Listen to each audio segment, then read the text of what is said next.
So what if I told you that the next phishing attack you face won't come from some sketchy, misspelled website, but from the internet itself? Seriously, from the very foundation that makes the whole thing work.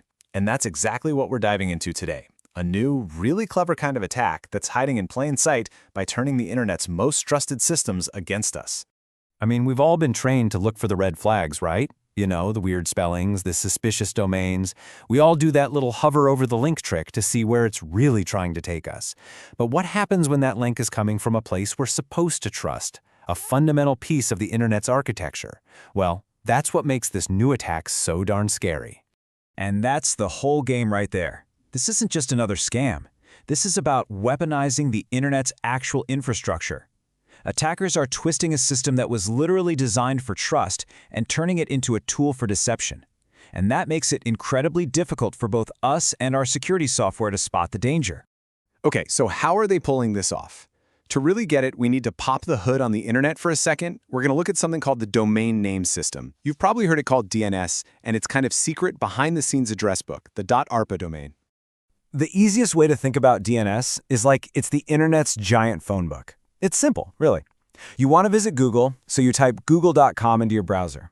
DNS is the system that looks that name up and finds the right number, the IP address, that your computer needs to actually connect.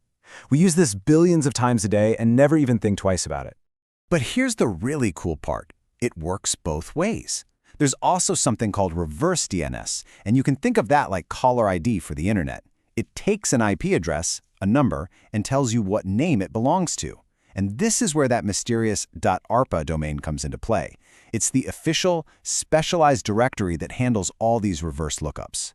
So you've got this beautiful system of checks and balances. Standard DNS asks, what's the number for this name?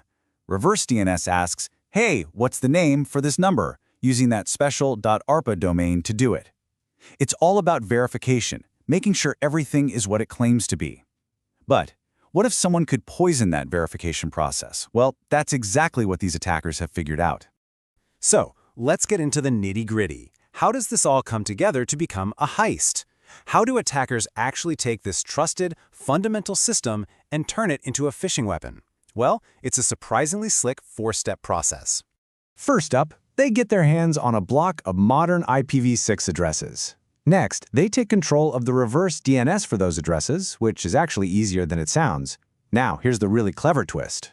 Third, instead of creating the correct kind of record that maps the number back to a name, they create a totally different kind of record, one that points that trusted ARPA domain directly to their phishing website. And finally, with the trap set, they launch the attack. And listen, they are hiding in plain sight. They're not using some shady, unknown services to do this.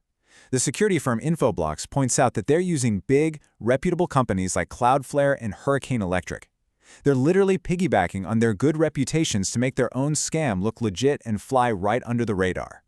The email you end up getting is just as sneaky. You know, it might have a big Claim Your Prize button, or maybe an image that says, click here to take our survey.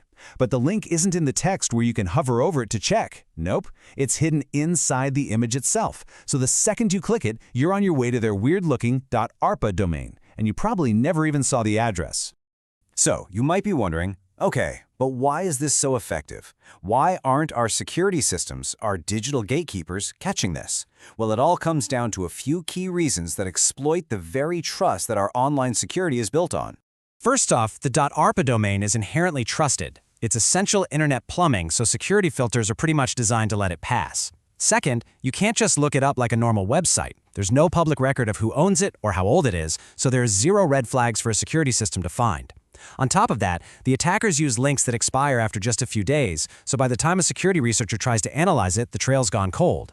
And like we said, they host all this on trusted services and even use special filters to block anyone who looks like an investigator. It's a ghost. And please, don't think this is just some small, isolated tactic.